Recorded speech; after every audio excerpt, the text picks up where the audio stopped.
সংস্কার ছাড়া কোনো নির্বাচন হবে না বলে আবারও মন্তব্য করেছেন বাংলাদেশ জামায়াতে ইসলামের নায়েবে আমির সৈয়দ আব্দুল্লাহ মোহাম্মদ তাহের। সোমবার রাতে কুয়ালালামপুরে ১৪ গ্রাম প্রবাসীদের আয়োজনে এক সংবর্ধনা ও আলোচনা সভায় যোগ দিয়ে তিনি কথা বলেন। তিনি আরও বলেন, গেল ৫৬ বছরে কোনো শাসক বাংলাদেশকে ঠিকঠাক পরিচালনা করেনি। কুয়ালালামপুর থেকে আরও জানাচ্ছেন সহকর্মী মোস্তফা ইমরান রাজু।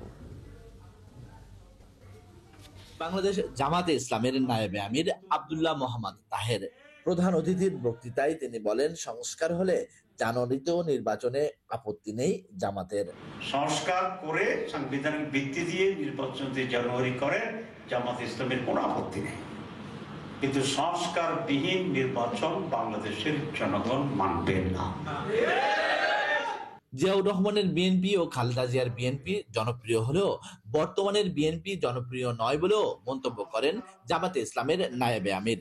এখন জনগণ বলে মনে হয় বিএনপি বড় দল, জনপ্রিয় দল নয়। এখন বাংলাদেশের সবচেয়ে বড় দল এবং জনপ্রিয় দলের নাম হচ্ছে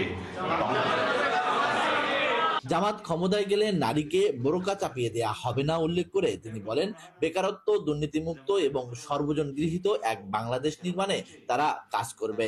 নারী তার স্বাধীনতা পূর্ণভাবে পালন করবেন, তার শিক্ষার অধিকার থাকবে, চাকরির অধিকার থাকবে। আমরা বোরকা চাপিয়ে দেব না, আমরা মোটিভেট করব, গ্রহণ করার স্বাধীনতা তার থাকবে। এ সময় প্রবাসীদের ভোটে অন্তর্ভুক্ত করায় নির্বাচন কমিশনকে ধন্যবাদ জানান আব্দুল্লাহ মোহাম্মদ তাহের। এতে সভাপতিত্ব করেন ১৪ গ্রাম ফাউন্ডেশন মালয়েশিয়ার সভাপতি আজিজ মুন্সি। আমরা এটা বিবেচনায় মোস্তফা ইমরান রাজু, ৭১, কুয়ালালামপুর, মালয়েশিয়া।